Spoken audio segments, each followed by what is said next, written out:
여러분 안녕하십니까? 정부와 여당이 학교 교과 과정을 벗어난 초고난도 문제, 이른바 킬러 문항을 수능에 내지 않기로 했습니다.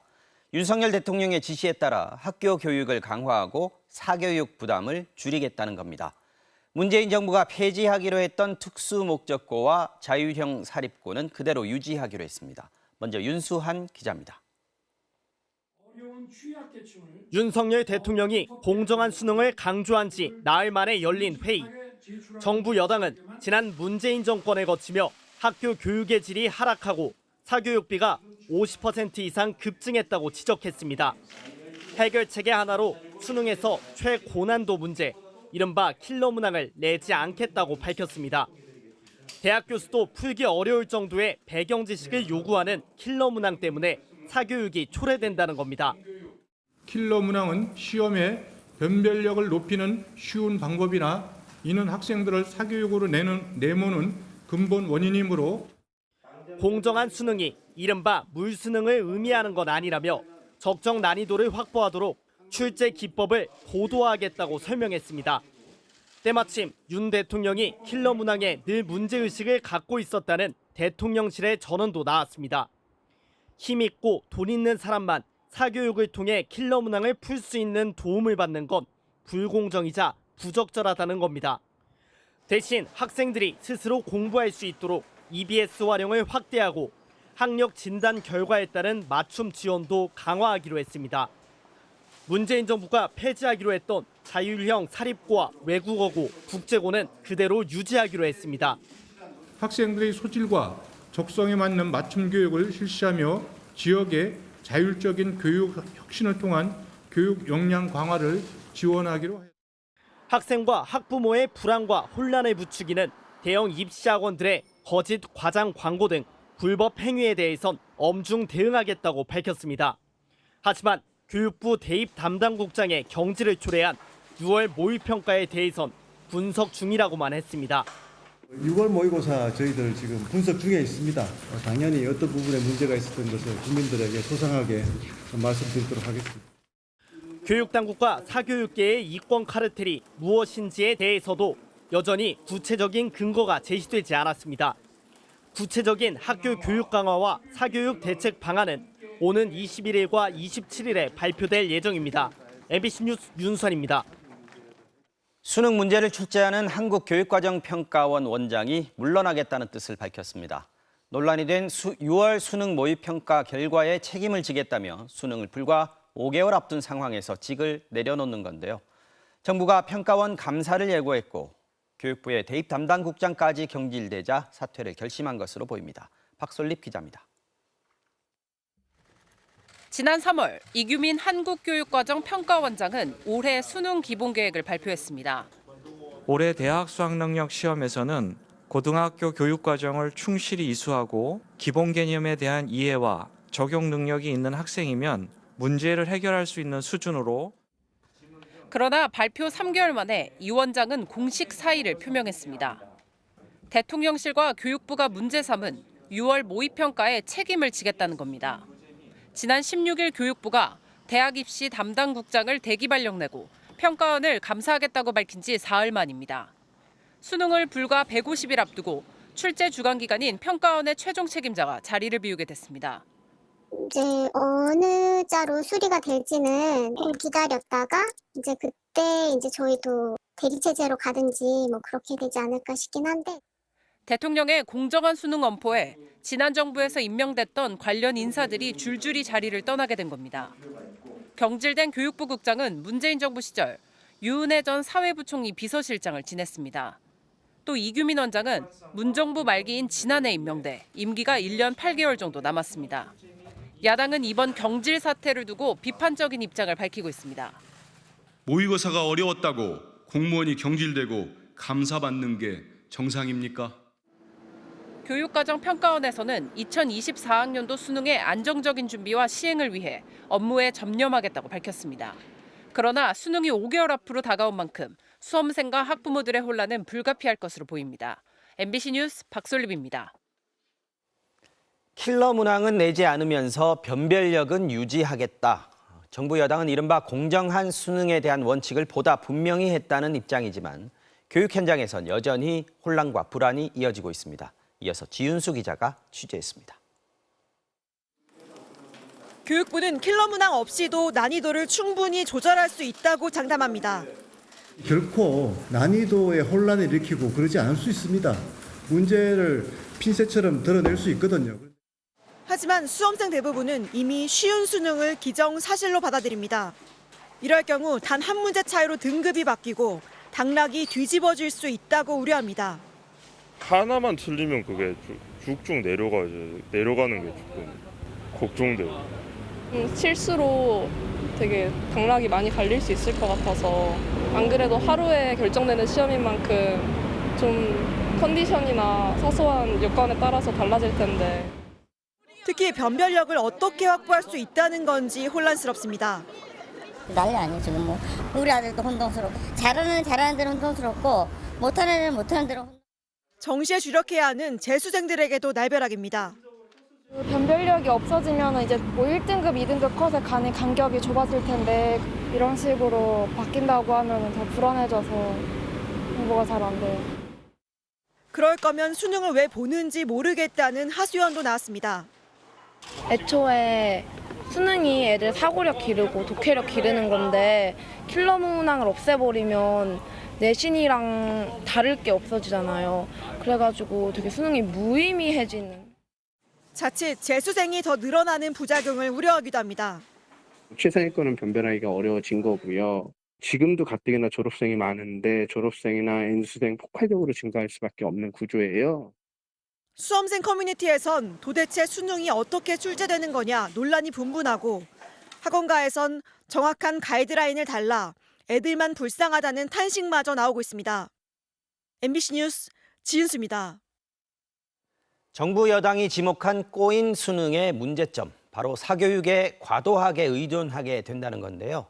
그럼 이번 방침이 과연 사교육을 크게 줄이는 효과를 낼 수 있을지, 그 방향에는 대부분의 학부모들이 공감했지만 현실성에 대해선 다소 회의적이었습니다. 전동혁 기자가 다양한 의견을 들어봤습니다. 서울 목동의 학원가, 수능뿐 아니라 내신과 특목고 입시, 의대 진학을 위한 초중등 학원도 보입니다.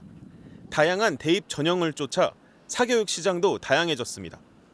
과학이랑 뭐 사회 그런 건 거의 기반으로 끌고 가시는 것 같고, 그다음에 뭐 좀 더 특별한 걸 하기 위해서는 뭐 요즘에 스피치나 이런 것도 많이 하시더라고요. 면접. 대입을 고2부터 준비하며 사교육을 받는 학생들의 나이도 낮아지고 있습니다. 지난해 고등학교 사교육비 규모는 7조 원으로 재작년보다 6.5% 늘어난 데 비해 중학교는 7조 1천억 원으로 11.6%, 초등학교는 11조 9천억 원으로 13.1% 늘었습니다. 그런데 학부모들은 수능을 쉽게 만든다고 사교육 의존도가 떨어지진 않을 것이라고 전망합니다. 현재 대입 제도는 수능뿐 아니라 학교 생활 기록부, 내신, 면접, 논술 등 다양한 기준으로 줄을 세우는 체제이기 때문입니다. 변별력을 줄이려면 당연히 대학도 어떤 방법을 통해서 또 다른 방법을 통해서 아이들을 줄을 세워서 원하는 아이들을 뽑아갈 텐데, 그럼 그걸 준비하기 위한 비용이 또 들겠죠.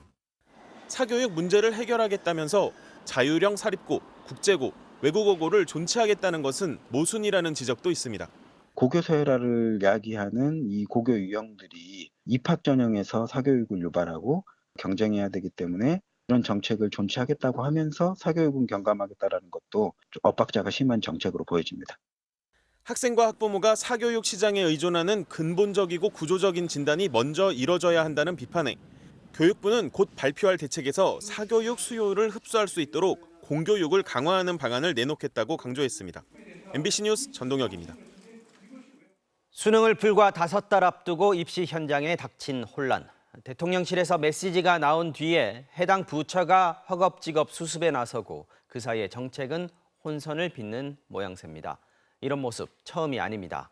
김민창 기자가 보도합니다. 이주호 부총리 겸 교육부 장관은 대통령의 지시사항을 신속히 이행하지 못했다며 여러 차례 사과의 뜻을 밝혔습니다. 대통령께서 이 문제를 여러 차례 지적하셨음에도 불구하고 신속하게 대책을 내놓지 못한 것에 대해서 교육부 수장으로서 국민 여러분께 죄송하다는 말씀을 드립니다. 교육부 수장은 대통령한테서 입시에 대해 많이 배운다. 여당 정책위 의장은 대통령이 대입 제도의 전문가라고 했습니다. 상당히 깊이 있게 고민하시고 연구도 하시고 해서 저도 진짜 제가 많이 배우는 그런 상황이었습니다. 조국 일가의 대입 부정 사건을 수사 지휘하는 등 대입 제도에 대해서 누구보다도 해박한 전문가이십니다.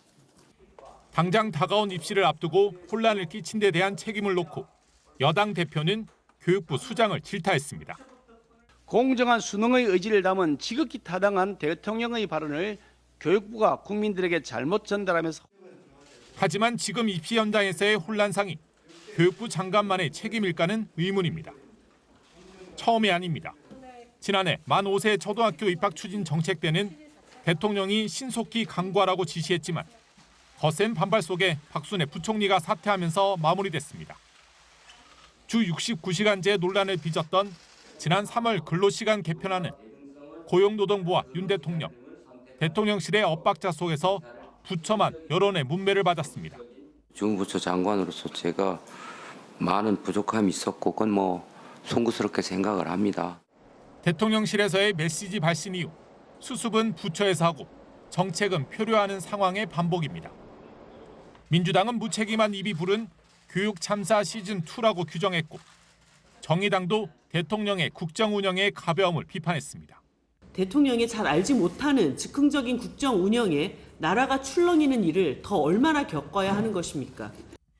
유승민 전 의원은 대통령이 또 남 탓을 한다며 대통령도 자신의 실수를 인정하는 용기가 필요하다고 꼬집었습니다. 많은 사안에 대해 작게 나오는 대통령실의 메시지가 사전에 조율을 거친 것인지 또는 그 파급력에 대한 고려가 충분히 있었던 것인지에 대한 의문이 제기되고 있습니다. MBC 뉴스 김민찬입니다. 오늘 정말 더웠습니다. 서울 낮 최고 기온이 34도로 평년 이맘때보다 6도 가까이 높았는데요. 더위를 피하느라 시민들은 부채와 휴대용 선풍기 등 더위 쫓는 용품들을 모조리 동원했고 그늘을 찾아가느라 거리는 텅 비다시피 했습니다. 폭염 속 시민들을 재은효 기자가 만나봤습니다. 구름 한 점 없는 맑은 하늘에 뜨겁게 내리쬐는 뙤약볕. 손바닥으로 가려보고 부채질도 해보지만 잠시 서 있는 것도 힘이 듭니다. 차가운 커피는 금세 바닥을 드러냅니다. 지금 10분 안에 다 마신 것 같아요. 오늘 서울 낮 최고 기온은 34도. 같은 날 평년 최고치보다 5.8도나 높습니다. 땀이 줄줄 흐르고요. 그래서 지금 선글라스 끼고 양산까지 쓰고 왔는데도 너무 더워서 걷기가 힘들 정도네요. 하늘에서 약간 그냥 히터를 이렇게 내리쬐는 것 같은 그 바로 옆에 있는 그 건물 좀 지하로 가서. 점심시간 광화문 광장입니다. 평소 식사 후 산책하는 직장인들로 붐비는 곳인데 35도에 육박하는 뜨거운 날씨에 텅 빈 모습입니다. 대신 횡단보도 앞 그늘막이나 가로수 그늘 정도의 행인들이 모여 있습니다. 인형 복장을 한 아르바이트생에겐 휴대용 선풍기가 긴급 제공됐고 한 외국인 관광객은 참지 못하고 분수 속으로 뛰어듭니다. I was expecting that it's going to be warm and hot, but not that hot, not that crazy hot. So it's very exhausting to walk all day and do sightseeing. So I went there to cool myself and, I'm dying. Too hot. 더위를 피할 수 있는 곳이라면 어디든 반갑습니다.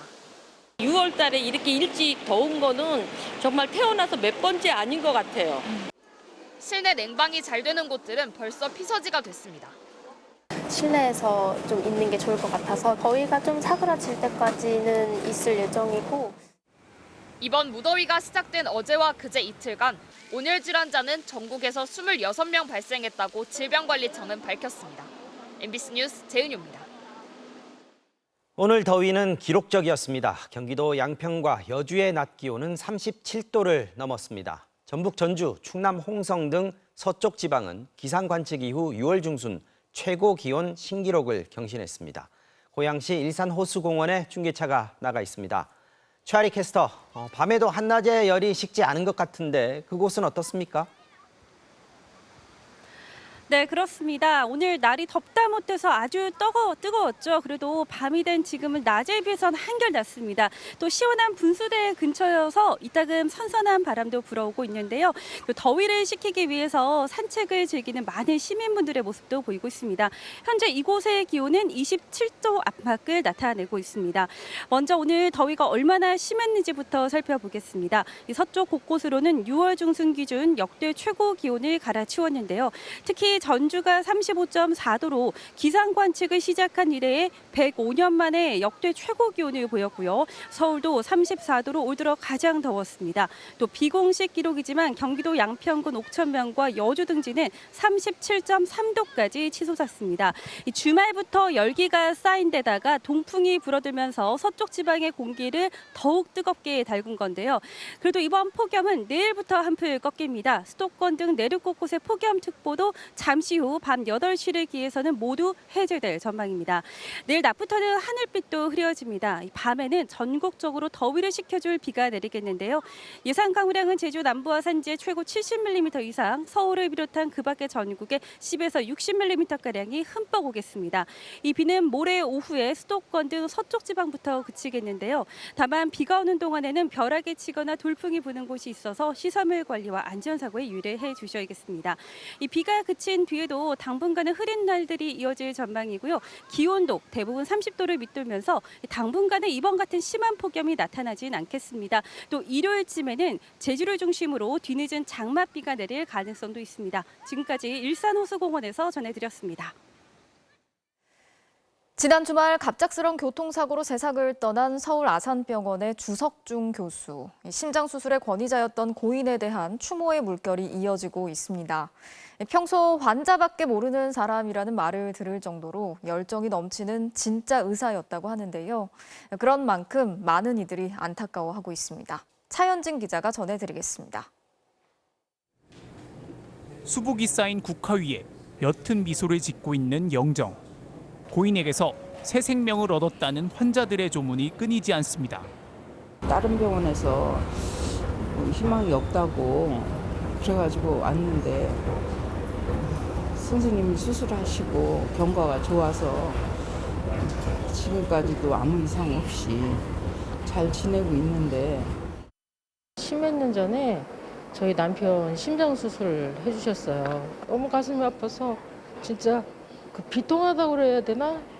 정말 왜 이런 분이 왜 이렇게 일찍 가셨을까 싶어가지고. 주 교수는 응급수술에 대비한다며 집도 병원에서 10분 거리에 구했습니다. 대동맥 분야의 최고 수준 권위자로 명성을 날렸지만 의술 앞에선 늘 겸손했습니다. 젓가락을 왼손으로 집으셔서 양손으로 수술 빨리빨리 잘하고 싶다고 하시면서 연습하시고 이불에다가 바느질 매듭 짓는 거 꼬매는 거. 대한의사협회는 성명을 통해 주 교수의 사망은 의료계를 넘어 국가적으로 매우 막대한 손실이라고 깊이 애도했습니다. 연차가 높으신 시니어 교수님이신데도 불구하고 위험한 대동맥 수술 최근까지도 계속 많이 해오셨었거든요. 온라인에서도 추모가 이어졌습니다. 한 커뮤니티에선 주석중 교수님 덕에 심장 질환을 앓은 아버지가 2번이나 연명하셨다며 살아있는 신은 예수님, 부처님이 아니라 주석중 교수님이란 생각을 했다는 글이 올라오기도 했습니다. 주 교수의 자전거를 친 트럭 운전사가 어제 입건된 가운데 당시 보행 신호는 빨간불이었고 우회전 전용 도로에서 난 사고라 우회전 일시정지 의무 위반은 아닌 것으로 경찰은 보고 있습니다. MBC 뉴스 차현진입니다.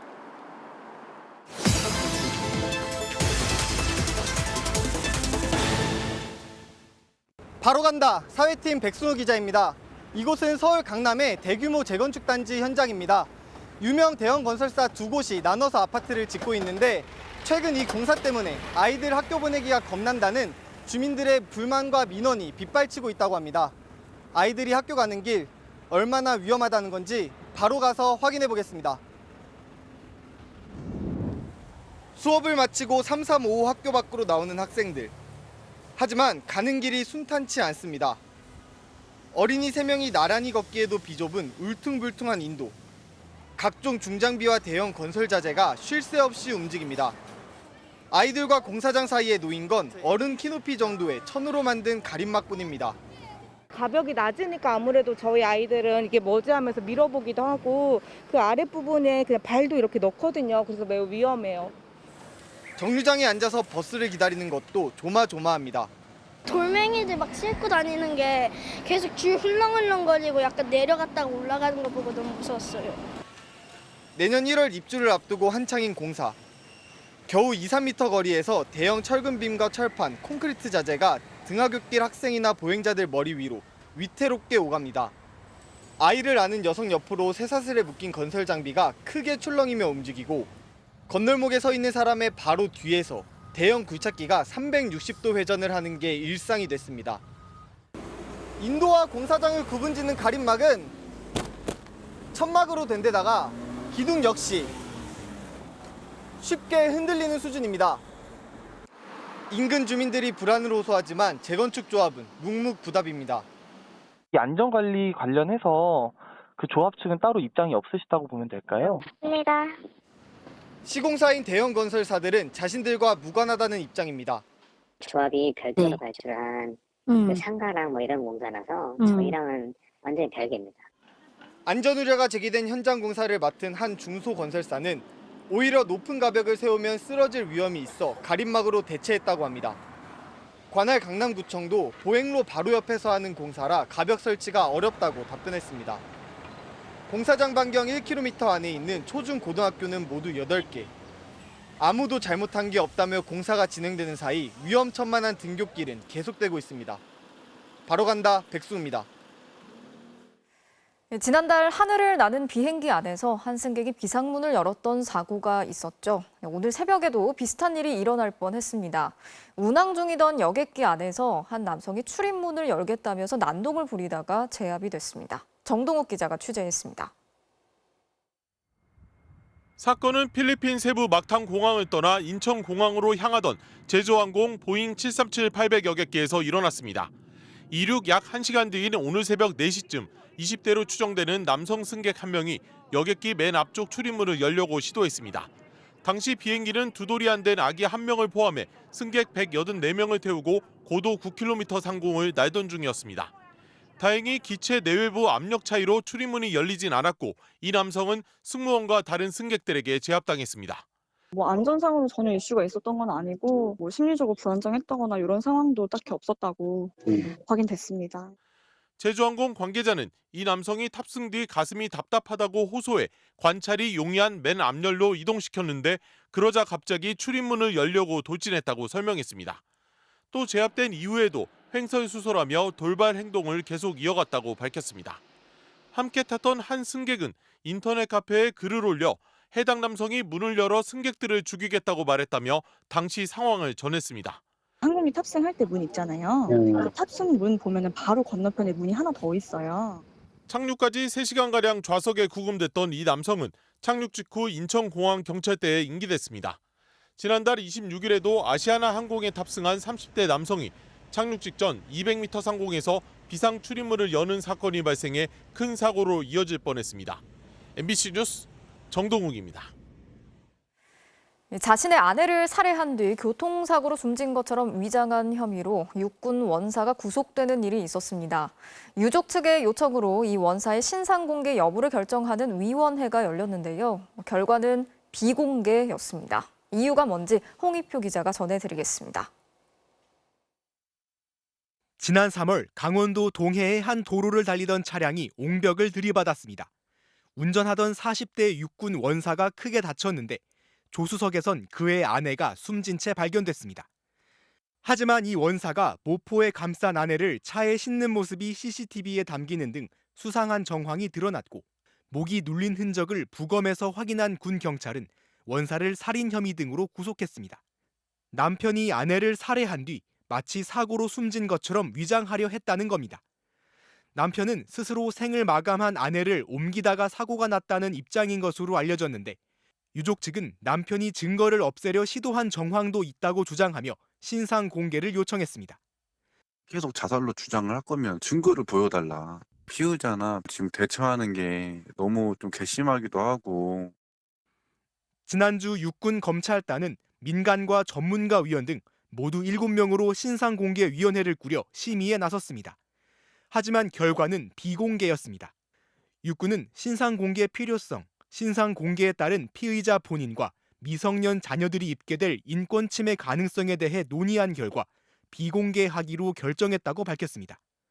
시간이 가면 갈수록 이제 피가 마르죠. 시시하고 있는 것도 저 입장에서 너무 답답하고 좀 억울하고. 여성에 대한 강력범죄 가해자의 신상공개를 강화하라고 윤석열 대통령이 지시한 가운데 당정은 묻지마 범죄와 마약 등 신상공개 범위를 확대하는 방안을 논의하고 있습니다. MBC 뉴스 송희표입니다.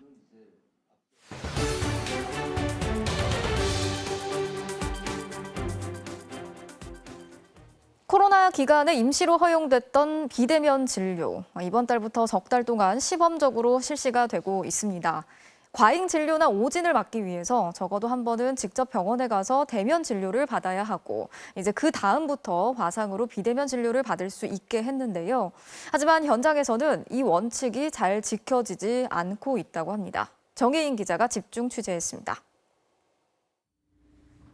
한 번도 가본 적 없는 인천의 한 병원에 진료를 신청했습니다. 병원을 이어주는 원격 진료 플랫폼에 접속해 증상을 남겼더니 곧 연락이 옵니다. 네, 여보세요? 아, 네. 예, 맞습니다. 10일 정도 처방을 해서 일단은 경과를 보도록 할게요. 비대면 진료를 받으려면 병원에서 직접 진료를 한 번 받았어야 하지만 전혀 따지질 않습니다. 게다가 화상 대화가 원칙인데 그냥 전화 통화로 진료를 마칩니다. 규정 위반입니다. 서울의 또 다른 병원에 이번엔 다른 사람의 이름과 주민번호로 진료를 신청해봤습니다. 안녕하세요. 분이시죠? 아, 네, 맞습니다. 아, 예, 병원인데요. 엉뚱한 사람이 환자 행세를 했는데 확인 절차는 없습니다. 최대 원격 진료 업체들 대부분 이걸 걸러내지 못한다고 말합니다. 근데 의료진이 이거를 하나하나 다 지금 체크하기가 쉽지 않은 상황. 그리고 이게 정착하려면 당연히 시간이 걸릴 수밖에 없는 상황입니다. 표준 환자라는 거를 저희가 이것도 개인정보보호법상 저희가 알 수가 없어요. 그러면 처방약을 받는 건 어떨까? 원칙은 환자나 대리인이 약국에 방문해서 받아야 합니다. 하지만 택배 수령을 신청했더니 그냥 집으로 다 보내줍니다.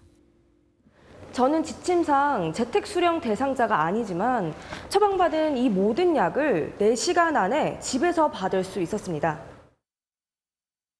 시범 사업에서 약 처방은 3개월까지만 가능하지만 실제로는 달랐습니다. 얼마나 처방을 원하세요? 6달치 처방 혹시 가능할까요? 6개월치 해가지고 처방을 드릴게요. 복지부가 비대면 진료 지침을 둔 건 약물 오남용이나 오진을 막기 위해서입니다. 병원도 이런 사실을 잘 알지만 3개월 계도 기간 중이라 문제 없다고 말합니다. 8월 말까지는 아직 현행처럼 유지가 되는데요. 8월이 지나면 그때부터는 바뀌는 거라고 보셔도 돼요. 비대면 진료 지침이 무너진 상황에 대해 복지부는 뒤늦게 행정지도와 함께 실태 파악에 나서겠다고 밝혔습니다. 현재 비대면 진료에 참여하는 병원과 약국은 추가로 30%의 수가를 더 지급받습니다. MBC 뉴스 정인입니다. 백엔당 원화값이 오늘 한때 897.49원을 기록했습니다. 엔 환율이 800원대까지 떨어진 건 8년 만인데요. 계속되는 엔화 약세, 일본을 찾는 관광객이 급증했고 일본 주식에 대한 투자도 늘었습니다. 고재민 기자가 취재했습니다.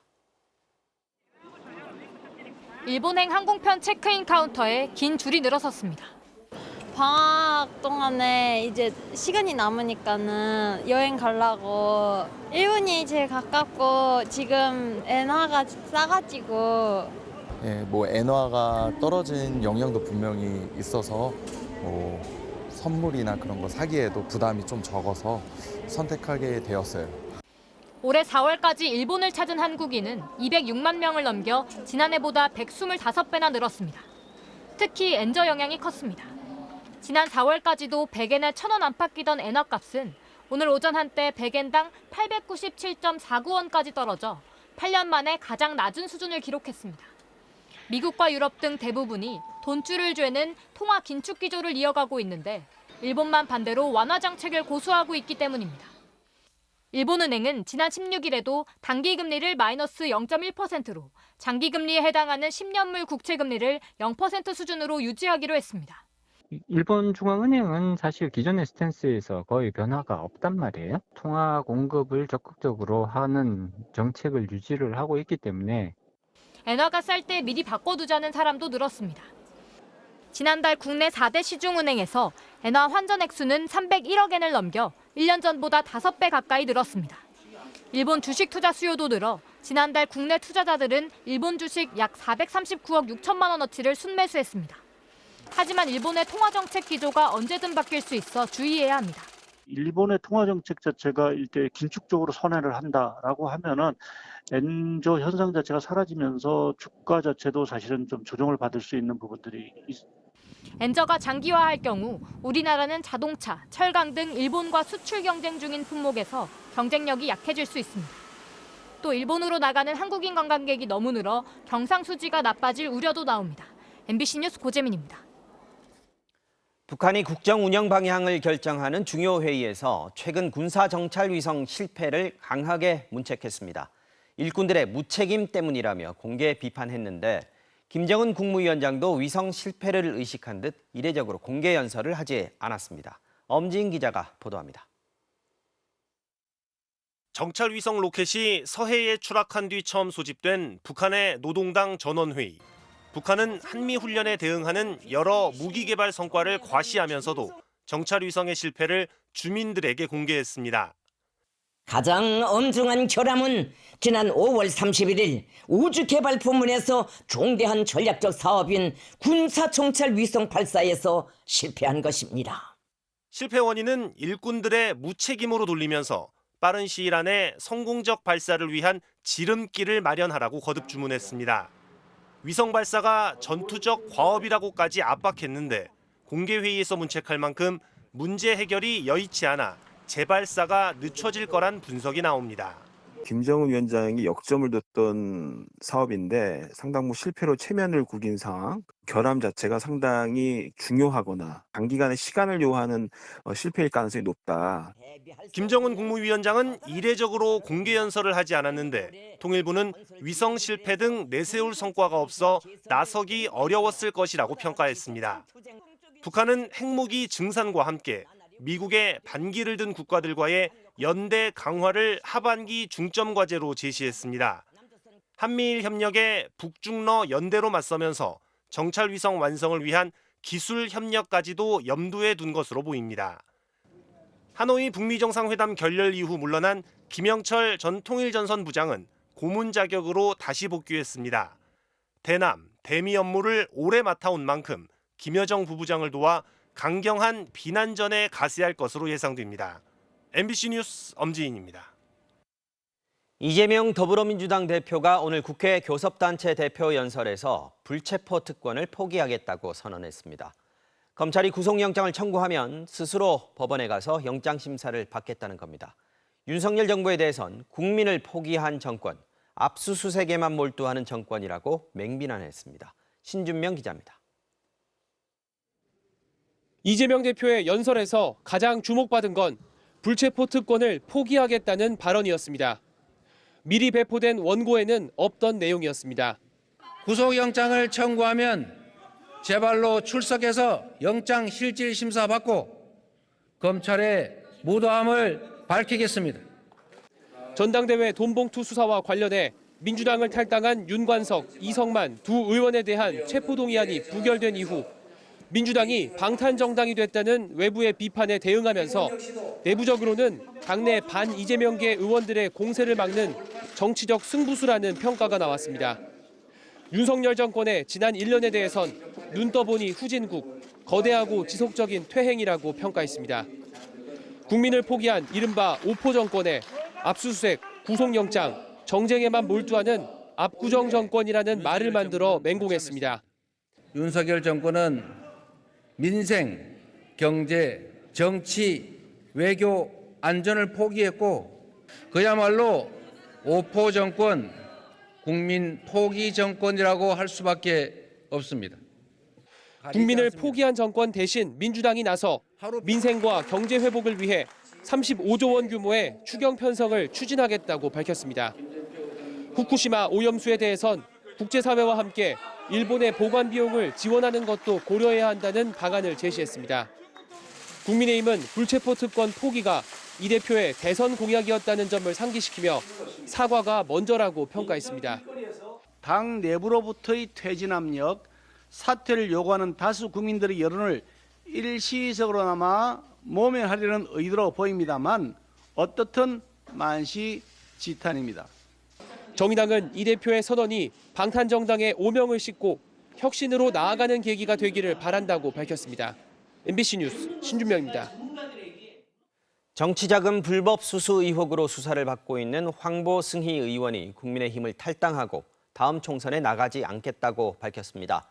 경찰 수사에 사생활 관련 의혹이 더해진 탓으로 보이는데 국민의힘은 탈당에 따라 당무감사를 중단하기로 했습니다.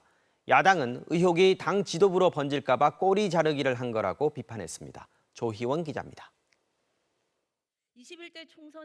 지난 2021년 이준석 당대표 당시 수석 대변인으로 임명됐던 황보승희 의원. 국민들이 공감할 수 있는 그런 만사 소통의 대변인이 되도록 하겠습니다.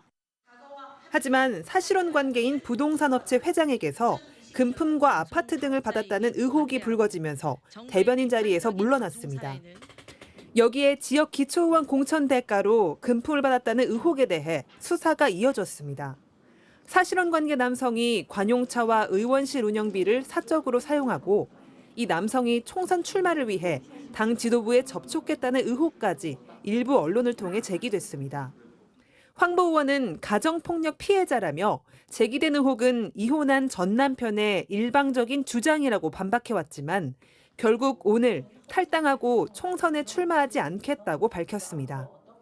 국민의힘은 지난주 황보 의원에 대해 당무감사에 착수하고 정치자금법 위반 관련 수사 내용은 물론 사실혼 관계 남성과 관련한 의혹도 모두 들여다보겠다고 했지만 황보 의원의 탈당으로 사실상 중단됐습니다.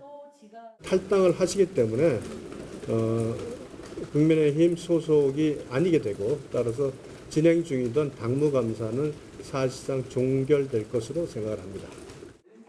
당 관계자는 총선을 앞두고 당의 부담이 커지기 전에 황보 의원이 자진 탈당해야 한다는 당내 여론이 컸다고 전했습니다.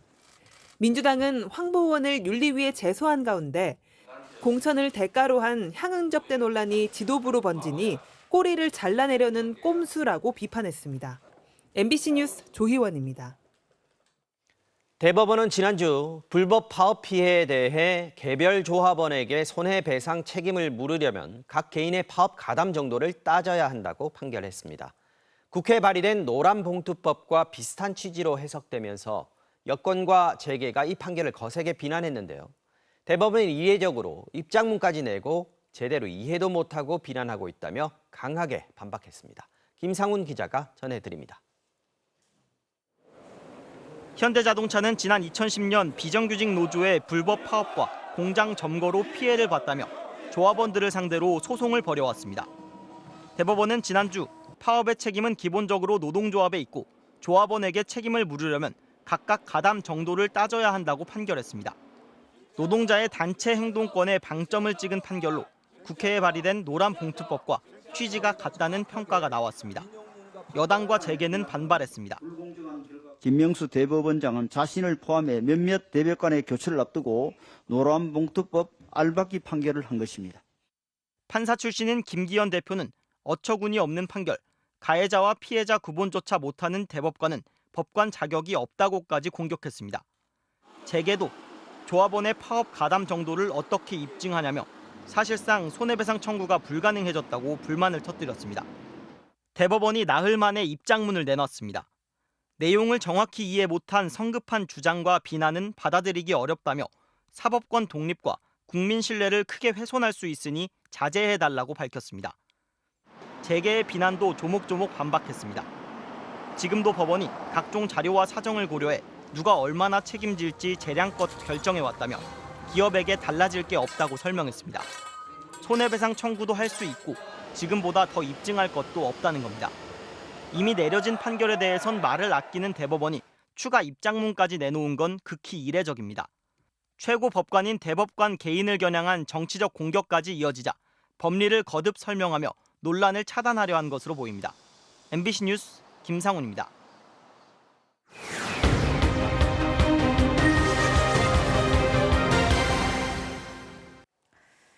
대전의 한 대학교 기말고사에 담당 교수의 정치적인 편향성이 노골적으로 드러난 문제가 출제되면서 논란이 일고 있습니다. 야권과 노동계, 언론계에 대한 가짜뉴스와 혐오는 물론이고 교수의 입맛대로 답안을 요구하는 듯한 문구도 들어 있었습니다. 학생들이 즉각 문제를 제기했고 학교 측이 경위 조사에 나섰습니다. 송재원 기자가 취재했습니다. 최근 치러진 대전 한남대의 한 교양 과목 기말고사 문항입니다. 문재인 전 대통령 시절 실세였던 1980년대 주체사상파의 사상이 정의로운지 부정의한지 평가하라고 합니다.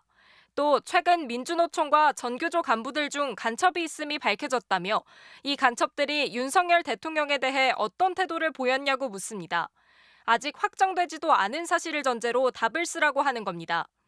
이 과목의 담당 교수는 초빙 강사 임모 씨. 평소에도 그 교수가 정치적인 얘기를 많이 하긴 했지만 설마 시험지에까지 그렇게까지 할 줄은 솔직히 예상을 못했거든요. 임 씨는 시험 문제에서 중국을 중공으로 부르기도 합니다. 중국 공산당 정권의 줄임말인 중공은 31년 전 한중수교 이전에나 쓰이던 호칭입니다. 한국 다수당 대표인 이재명이 중공 대사관저에 초대받아 갔고 여기서 주한 중공대사 싱하이밍이 일장 훈시를 했다며 이재명이 고분이 듣고만 앉은 것과 대한민국의 국격의 관계를 약술하라는 문항도 있습니다. 문재인이 탈원전을 편 근본적 이유를 물으며 괄호 안에 흑심이란 표현을 넣는가 하면 재임 기간 전기료를 최소 3회 인상했어야 했다고도 주장합니다. MBC와 KBS가 국민들을 거짓으로 선동하고 가스라이팅하는 데 혈안이 된 이유를 쓰라는 주문도 나옵니다. 이처럼 정치적 편향성을 노골적으로 강요하는 이 3학점 강의의 이름은 경제정의와 불평등. 시험지 초반부에는 수업 시간에 배운 내용을 중심으로 쓰라며 틀리거나 부정확한 내용을 기술 시 철저히 감점한다고 적혀 있습니다. 내 생각과 다른 부분도 그 교수의 입맛에 맞추어서 써야 되나는 고민도 들었습니다.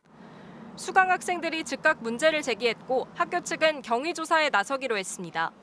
상대 그 교수님에 대한 소명서 그리고 왜 그렇게 하셨는지에 대한 사실 조사가 먼저 이루어져야 그걸 근거로 이제 필요하면 뭐 징계 요청이나 취재진은 임 씨의 입장을 듣기 위해 여러 차례 전화를 걸고 문자 메시지를 보냈지만 연락이 닿지 않았습니다. MBC 뉴스 송재원입니다.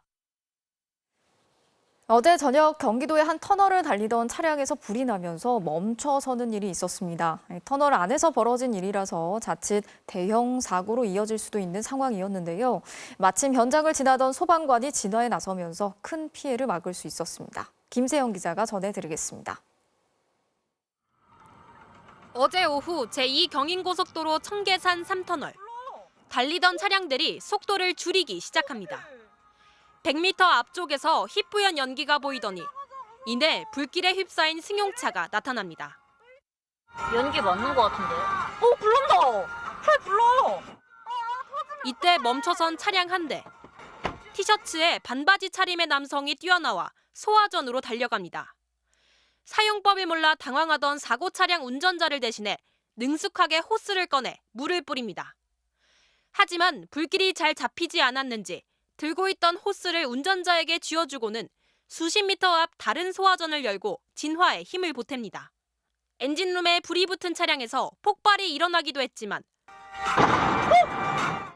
아랑곳 않고 가까이 다가가 마침내 불길을 잡았습니다.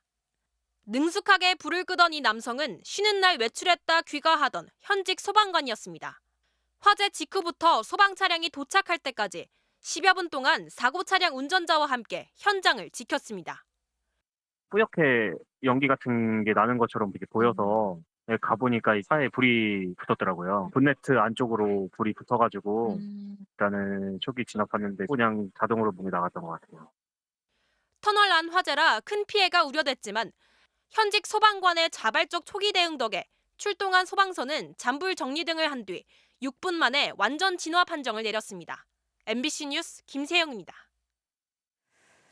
오토바이들이 이른바 라이딩 성지라고 불리는 내리막길에서 난폭 운전을 하다가 벌어지는 사고가 끊이지 않고 있습니다. 이번엔 대관령의 한 내리막길에서 빠른 속도로 달려오던 오토바이가 가정집의 마루까지 날아들었습니다. 이하라 기자가 취재했습니다. 대관령 내리막길 옆에 있는 한 가정집. 벽면이 뻥 뚫려 있습니다. 거실 유리창이 통째로 떨어져 나갔고 집 안은 폭탄을 맞은 듯 아수라장이 됐습니다. 마루에는 검정색 오토바이가 들어와 있습니다. 요 들어오니 나는 가슴이 답답한 게 아무것도 안 보여. 지금도 벌벌 떨려가지고 말도 안 나온다. 곡선도로에서부터 속도를 줄이지 못한 오토바이는 100m 남짓 떨어진 집 안으로 돌진했습니다. 사고가 난 지방도의 제한 속도는 시속 50km. 하지만 오토바이 운전자는 빠른 속도로 달려왔고 구분도로에서 브레이크를 잡지 못해 사고를 낸 것으로 알려졌습니다. 마침 외출하고 있던 가족들은 다행히 큰 화를 피했고 헬멧과 보호 장비를 입고 있던 오토바이 운전자도 다치지 않았습니다. 하지만 매일 굉음을 내며 고개 운전을 벌이는 오토바이와 스포츠카 때문에 이 마을 주민들은 마음을 졸이며 살고 있습니다. 끼익 소리 나는 브레이크 잡아가지고 오는 소리도 들리고 비행기 소음보다는 더 심한 것 같고 스트레스 엄청 받아요. 실제로 지난해 내리막길에서 미끄러진 스포츠카가 집 마당까지 밀고 들어오기도 했습니다. 이른바 라이딩 성지로 불리는 대관령 옛길은 그 커브가 15km나 이어지는 내리막길로 오토바이와 스포츠카가 몰려들고 있습니다. 그리고 이 대관령 옛길 코스가 다른 코스에 비해서 이 난이도도 적당하고 어려운 코스도 아니고. 국토관리청과 강릉경찰서는 올해 안에 마을 주변 가드레일을 설치하고 후면 무인 단속 장비 도입도 추진하겠다고 밝혔습니다. MBC 뉴스 이하라입니다. 술에 취한 승객이 택시기사를 폭행하는 사건이 또 일어났습니다. 승객들은 기사를 폭행한 뒤 시계까지 빼앗아 갔는데 경찰에는 오히려 기사가 마약을 한 것 같다면서 거짓 신고를 하기도 했습니다. 이다은 기자가 취재했습니다. 늦은 밤 택시 뒷좌석에 탄 승객 2명. 목적지에 도착했지만 한 승객이 내리지 않고 시비를 걸기 시작합니다. 그러더니 갑자기 택시기사의 팔을 뒤에서 낚아채 비틀기 시작합니다. 경찰에 신고하려 하자 입을 막고 얼굴을 때립니다.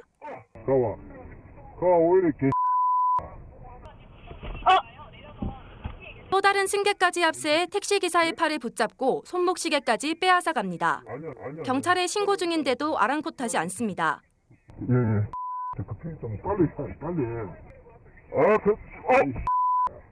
이들은 폭행을 하면서 택시기사가 마약을 한 것 같다고 경찰에 신고하기도 했습니다. 빨리 기사 불러. 이런 대물다니까. 살인자. 사고가 났던 택시 아닙니다. 승객에게 붙잡혀 있던 흔적이 고스란히 남아 있습니다. 20년 경력의 택시기사는 처음 겪은 정신적 충격을 벗어나지 못하고 있습니다. 3시간도 같은 시간이었어요. 지금도 되게 멍한 느낌이고 머리도 되게 많이 아프기도 몸하고 마음이 되게 힘들어요. 아프고. 가해자들은 경찰 조사에서 술에 취해 기억이 나지 않는다고 말한 것으로 알려졌습니다. 택시와 버스기사 폭행 사건은 해마다 늘어 최근 3년간 9,700여 건에 이르고 있지만 운전자 보호 칸막이 설치 같은 안전대책은 지자체 예산과 인식 부족 때문에 지지부진한 상태입니다. MBC 뉴스 이다은입니다. 축구 스타 메시가 사우디아라비아의 관광부와 맺은 비밀 계약서가 공개되면서 파장이 일고 있습니다. 사우디를 관광하는 사진을 SNS에 올리면 수십억 원을 주겠다는 내용이었습니다. 최근 들어 스포츠와 문화 영역에서 이른바 오일머니의 장악력이 커지고 있는데 그 이유가 뭔지 이지선 기자가 취재했습니다. 사우디아라비아 홍해에서 요트에 앉아 노을을 바라보는 리오넬 메시. 지난해 메시가 SNS에 올린 사진인데 밑에는 비지트 사우디, 사우디 관광 홍보 해시태그도 달려 있습니다. 뉴욕타임스는 이 사진과 관련해 메시가 사우디 관광부와 맺은 비밀 계약서를 입수해 보도했습니다. 메시가 1년에 최소 한 번 사우디로 가족여행을 가면 약 200만 달러, 우리 돈으로 25억 원이 넘는 돈을 받고 SNS에 사진을 10장 이상 올리면 200만 달러를 추가로 받는다는 내용입니다. 이렇게 3년 동안 메시는 최대 2,500만 달러, 우리 돈 320억 원 가량을 받을 수 있습니다. 단 사우디의 인권 문제 등 부정적인 발언은 한마디도 해서는 안 됩니다. 실제로 지난달 메시는 시즌 중에 구단 공식 훈련까지 무단으로 빠지며 가족과 사우디로 여행을 떠났고 SNS에 사진 올리는 일도 빼먹지 않았습니다. Por lo que hice y acá estoy a espera de lo que el club decida. Nada más. Un abrazo. 최근 사우디를 비롯한 중동 국가들은 스포츠와 문화 산업에 막대한 돈을 뿌리며 장악력을 높이고 있습니다. 지난해 6월 사우디 국부 펀드는 리브 골프를 설립하고 거액의 상금과 계약금으로 미국 PGA 스타 골프 선수들을 대거 영입했습니다. PGA 투어는 사우디가 인권 탄압, 테러 지원이라는 어두운 이미지를 세탁하기 위해 돈으로 골프 영역을 침범했다며 반발했지만 결국 이달 초 사우디 리브 골프는 미국 PGA 투어는 물론 유럽 DP 월드 투어와 합병한다고 발표했습니다. 전문가들은 석유로 부를 축적해온 중동 국가들이 이제는 석유를 대체할 미래 경제 원동력으로 스포츠와 관광 산업에 집중하고 있다고 보고 있습니다. 하지만 사우디가 막강한 오일머니로 스포츠를 장악해 인권 탄압 이미지를 세탁하려는 이른바 스포츠 워싱에 본격적으로 나선 거란 비판도 나옵니다. MBC 뉴스 이지선입니다. 학교 폭력 피해 학생 유족의 소송을 맡고도 재판에 제대로 출석하지 않아서 결국 패소했던 권경의 변호사에게 정직 1년의 징계가 내려졌습니다. 대한변호사협회가 직권조사에 착수한 지 2달여 만인데요. 변호사협회는 비교적 엄하게 처리했다는 분위기지만 피해자는 분통을 터뜨렸습니다. 김지인 기자가 전해드리겠습니다. 지난 2015년 학교 폭력에 시달리다 숨진 고 박주원 양의 어머니 이기철 씨. 딸의 영정사진을 들고 대한변호사협회 회의실 앞에 섰습니다. 이 씨는 학교폭력 가해 학생들과 학교를 상대로 7년간 법정 다툼을 벌여왔습니다. 그런데 사건을 맡은 권경의 변호사가 작년 항소심 재판에 3번 연속 불출석해 그대로 패소한 채 재판이 끝나버렸습니다. 철저하게 저는 세게 해주셔야 되지 한다고 했습니다. 할 수 아닌 일은 최대한의 징계죠. 저는 마음 같아서는 영구제명이라고. 대한변협은 직권조사 착수 2달여 만에 징계위원회를 열고 권 변호사에게 정직 1년의 징계를 결정했습니다. 앞서 사안을 검토한 조사위원회는 정직 6개월 이상 중징계를 건의했는데 징계위가 다소 높게 징계 수위를 결정한 겁니다. 피해자인 이 씨는 변협이 영구제명하지 않고 권 변호사를 감쌌다고 반발하며 오열했습니다. 사람들 기억에 잊혀지면 변호사 하겠죠. 자기 이름 개명이라도 해서. 권 변호사는 수십 장 분량의 경위서에서 잘못을 인정하면서도 불안감 등 건강 문제가 있었다고 해명한 것으로 알려졌습니다. 온갖 딴짓을 다 해놓고서는 건강이 안 좋아서 재판에 집중을 못했다? 그 소리를 지금껏 하고 있는 권경에. 최근 3년간 성실 의무 위반으로 징계를 받은 변호사 32명 중 최고 수위인 영구제명은 없었습니다. 5년간 변호사 자격을 잃는 제명이 1명, 정직이 9명, 나머지 22명이 경징계였습니다. 이 씨는 변협의 징계와 별개로 권 변호사를 상대로 손해배상 소송도 진행하고 있습니다. 다만 권 변호사의 주소지가 바뀌면서 소송 서류가 최근 전달돼 아직 소송이 본격적으로 시작되진 못한 상태입니다. MBC 뉴스 김지인입니다. 시진핑 중국 국가주석이 중국을 방문 중인 토니 블링컨 미국 국무장관과 만났습니다. 시 주석이 다른 나라의 정상이 아닌 외교장관을 만난 건 이례적인 일인데 의견 차이는 사라지지 않았지만 적어도 미국과의 관계 개선 의지는 드러냈다는 평가도 나오고 있습니다. 베이징에서 이혜인 특파원이 취재했습니다. 오늘 오후 중국 인민대회당 블링컨 장관과 만난 시진핑 주석은 국가 간의 교류는 서로를 존중하고 진심으로 대해야 한다고 강조했습니다. 我也希望国务卿先生这次访华呀，能够为稳定中美关系多发挥积极作用。 시 주석은 중국은 미국의 이익을 존중하며 도전하고 대체하지 않을 거라며 미국도 중국을 존중하고 정당한 권익을 해치지 않아야 한다고 말했습니다. 또 중국은 항상 양국 관계가 안정되기를 바란다며 서로 존중하고 평화롭게 공존하며 협력하는 올바른 방법을 찾을 수 있을 것이라고 믿는다고 강조했습니다. 미국과의 관계 개선 의지를 드러낸 것으로 볼 수 있는 대목입니다. 시 주석과의 면담에 앞서 열린 블링컨 장관과 왕이 위원의 회담도 분위기가 나쁘지 않았습니다.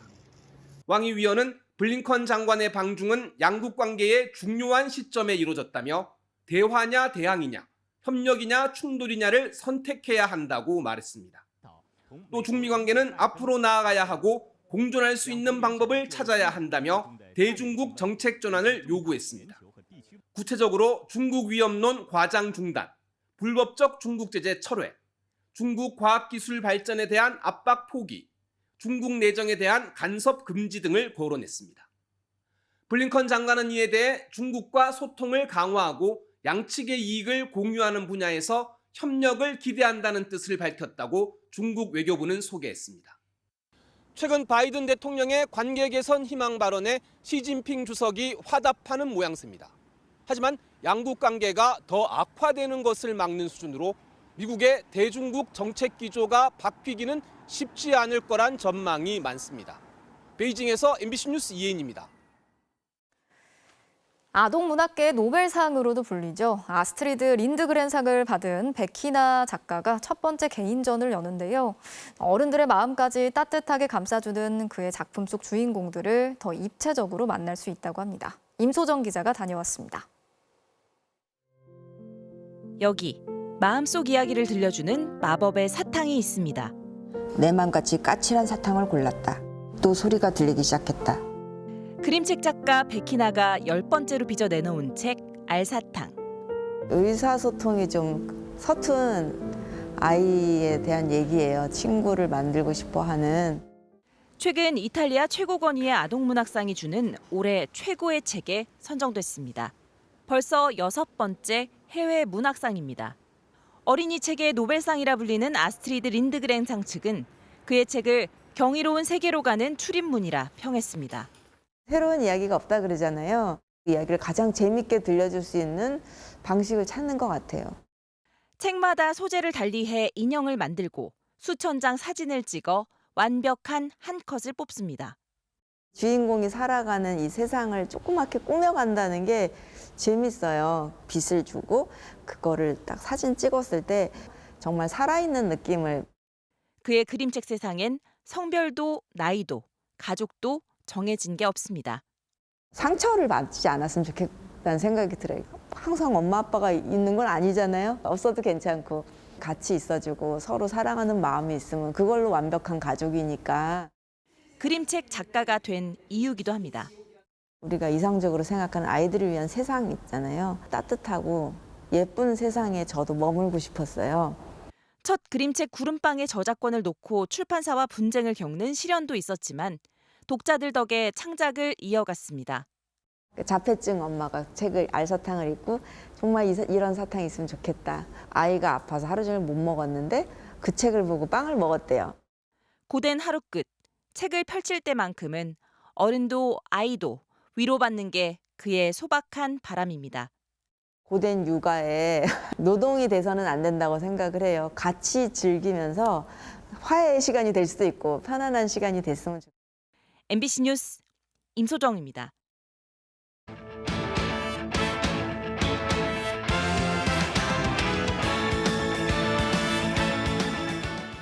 어젯밤 스포츠 뉴스입니다.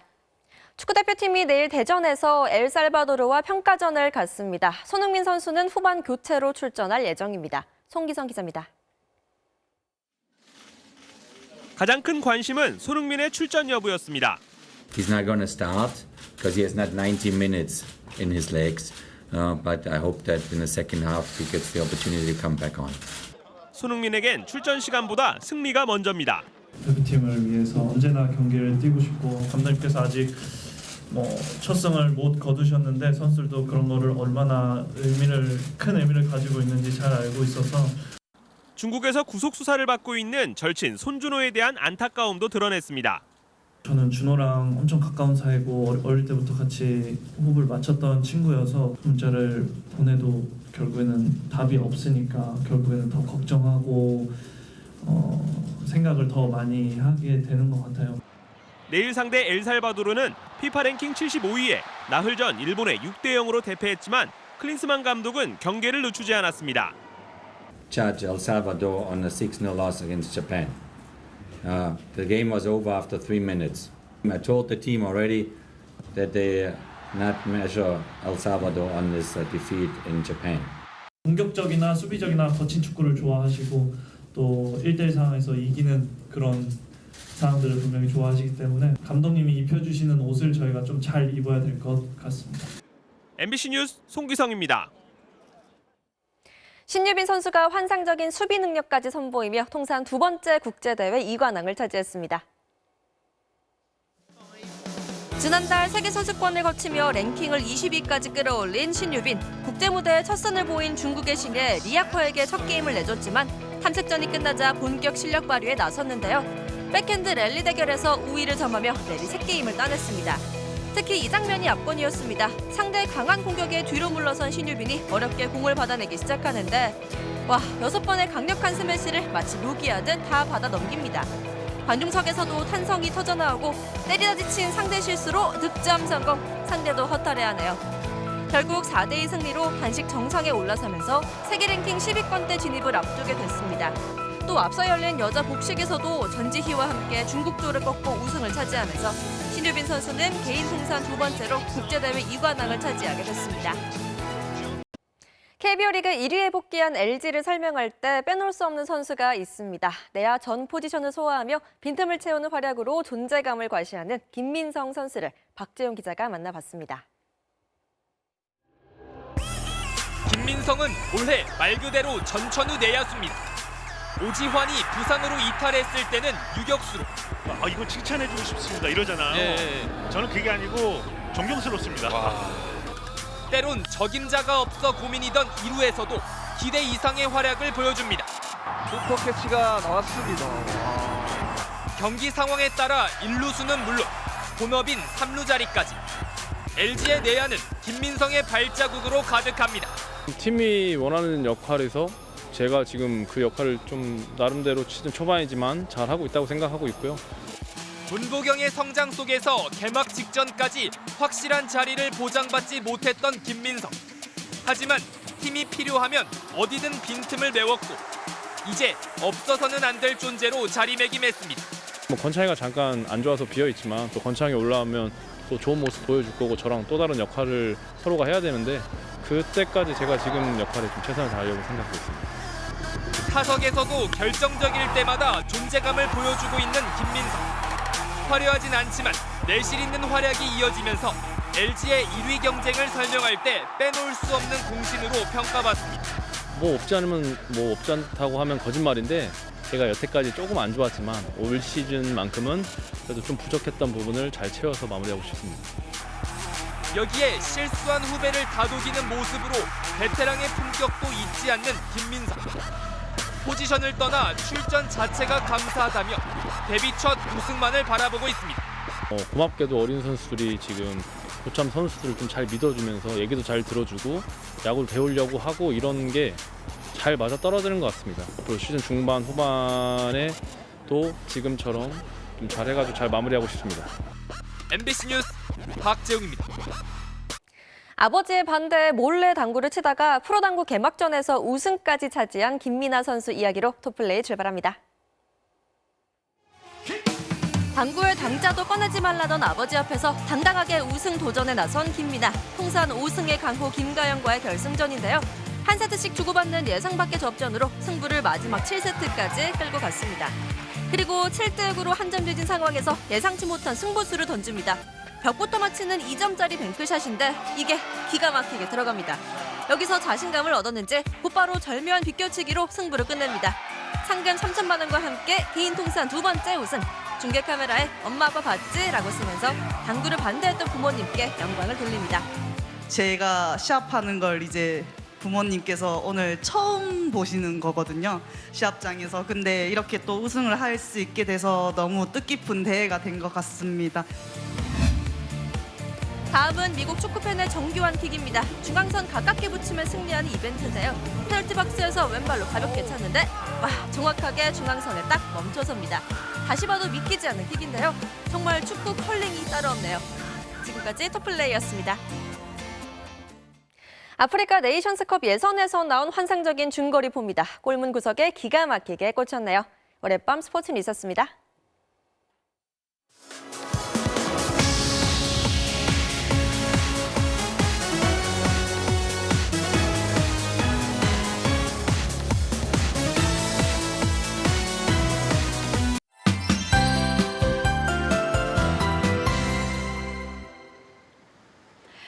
네, 오늘 많이 더우셨죠? 낮에는 볕이 얼마나 뜨거웠는지 잠시도 밖에 서기가 힘들었는데요. 그나마 밤이 된 지금은 꽤나 선선함이 감돌고 있습니다.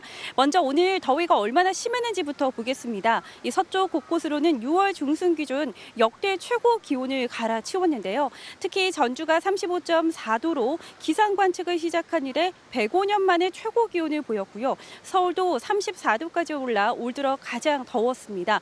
이 주말부터 열기가 쌓인 데다 동풍이 불어들면서 서쪽 지방의 공기를 더욱 달군 건데요. 그래도 이번 폭염의 최대 고비는 넘겼습니다. 수도권 등 내륙 곳곳의 폭염특보도 조금 전 밤 8시를 기해서는 모두 해제됐습니다. 내일은 날이 점차 흐려집니다. 오전에 제주를 시작으로 낮 동안에는 충청도와 남부지방에, 밤에는 그 밖의 전국에서도 비가 오겠는데요. 전국적으로 비가 꽤 흠뻑 내리겠습니다. 예상되는 비의 양은 제주 남부와 산지에 최고 70mm 이상, 서울 등 그 밖의 전국에 10에서 60mm가량이고요. 비가 오는 동안에는 벼락과 돌풍을 동반하겠습니다. 이 비는 모레 오전에 그칠 전망입니다.